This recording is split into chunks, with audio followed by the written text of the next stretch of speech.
What impact will your personal halftime show have on your life and future? Each year, everybody watches the Super Bowl, which is a beautiful thing. The Super Bowl halftime show captures millions of people's eyes every year. It's a moment packed with energy, creativity, and unforgettable performances. But what if you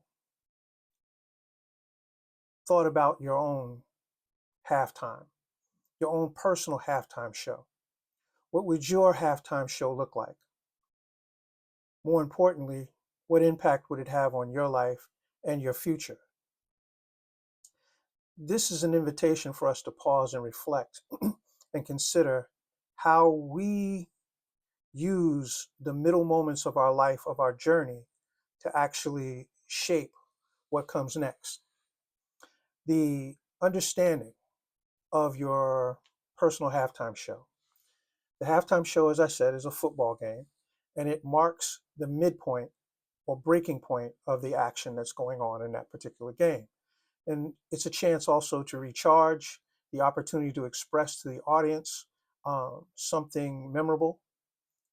But similarly, life has its own midpoints. And most of the time, we kind of ignore them. We don't pay attention to what's going on. And these are moments when you can pause, assess, and decide how to move forward with your own life. So, again, what's your personal halftime show look like? And what ways will you choose to make those moments count to work for you to move forward?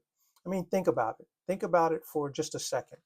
So, let's reflect on your achievements and your challenges so far.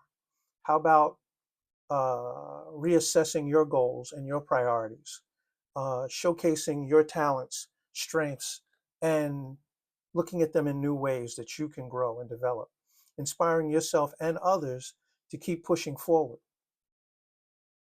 Different way to look at it, different way to look at shaking your mind and focusing on something that's going to move your needle forward, because this could be a very powerful turning point for you. So, why should your halftime show matter, your personal halftime show matter? Well, many people rush through life without stopping to evaluate their own progress, their own process of what they've done throughout their life to that point.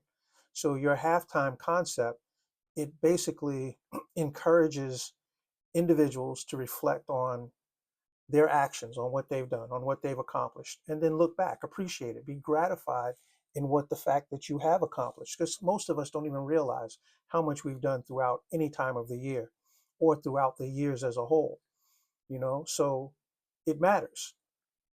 Why does it matter? It matters because it's your future direction. So you have to spend your halftime looking at the influences of the halftime of your life and your career. It builds momentum. It shows that your halftime show can also energize you to tackle the upcoming events and challenges that you're going to face. It creates a lasting memory. So just like the Super Bowl halftime, your personal halftime moments can leave you with a mark of success, of succeeding, of accomplishing something, and the things that you've gotten around and gotten to move forward in your life. It can help you to grow. So take this time to pause and perform your best and encourage personal development. What do I mean by that? Each time that you look at yourself and you look at yourself objectively, it gives you an opportunity to make some corrections or to see what you've done that's worked or move forward in your life. So I'm using this as an example. Now, how can we develop our own personal halftime show? One, take stock of your journey so far. What have you accomplished? What have you done so far? What have you learned? Identify the moments of success and of struggle. This can help you to understand your current position and the things that you want to change to continue. Number two, you want to define what you want to showcase. What is it that you want to show? What is it that you want to look back on later on in life and say, hey, this is what I accomplished. This is what I've done. So your halftime show can also reflect that. So what matters most to you is basically what I'm trying to get to. The next thing is you want to set, excuse me, you want to set clear goals for your second half. Okay, you've looked at your halftime. Now, how do you want to move forward? Think about where you want to be after this halftime show, your personal halftime show. All right. Set specific, achievable goals that will guide your actions. For example, learning a new language, improving your health, building a stronger relationship with those that you care about or those that you have to work with. Number four would be perform. And when I say perform, what I'm talking about is plan your performance. What is it that you want to accomplish? How do you want to accomplish? And what are the things that are going to get you to succeed, to succeed in what you're doing? So you want to outline the steps that you'll take so that you can deliver a great halftime show and a second quarter or second half of your life. This might include scheduling time for learning, practicing new habits, um, connecting with a mentor, and treating this as a plan and as a script to move forward, understanding that things are going to change because life changes. And as life changes, we have to adjust. Next is encourage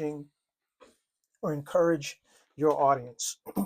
Your audience can be yourself, it can be your friends, your family, your colleagues, and share your goals and progress with them, as in where you've gotten, how you've gotten there, the things that you've done, and maybe in some cases, how they may be able to help you to move to the next level in what it is that you want to do. Their support and feedback could be motivation and keep you accountable because now there's somebody else looking at it. And there's a bunch of examples. We're talking about career shifts. We're talking about health transformations. We're talking about creative pursuits. We're talking about relationship renewal. All right. A lot of us don't communicate. We think we're communicating, but we're really not. We're keeping things to ourselves, keeping things bottled in. So, overcoming challenges during your halftime show. Each moment in life is a moment to learn. So, those moments can bring uncertainty and they can also bring fear. And challenge is not always easy. Here are ways to face any challenges or challenges that may confront you. One, embrace vulnerability. It's okay to be unsure. Being honest with yourself will help you grow. Next, break goals into small steps. Use small progress and making it manageable and uh, less cumbersome. It's a lot easier to look at these overwhelming things if you break them up into small pieces. That makes them less overwhelming. Another thing, seek support. Talk with trusted friends that encourage you and can guide you, people that have done it already or people that have walked the walk and talked the talk. Okay. Next, celebrate those small wins. Okay. Recognize that every achievement to stay motivated is a beautiful thing as you move forward, as you get closer and closer to your particular goals or the things that you want to do. So, the long term impact of what we're talking about is one, open new career paths and opportunities, new career paths and or opportunities, improve your physical and mental well-being. It can strengthen your relationship and social connections. It can boost your confidence and your resilience and inspire others to take their own halftime moments seriously. Your halftime show is a chance to rewrite your story and create the future that you'll look forward to. So, this is Mr. Z Inspires. I hope that this was something that was able to resonate with you. And again, if you think that we can help you, please check us out at www.mrzinspires.com. Again, that's www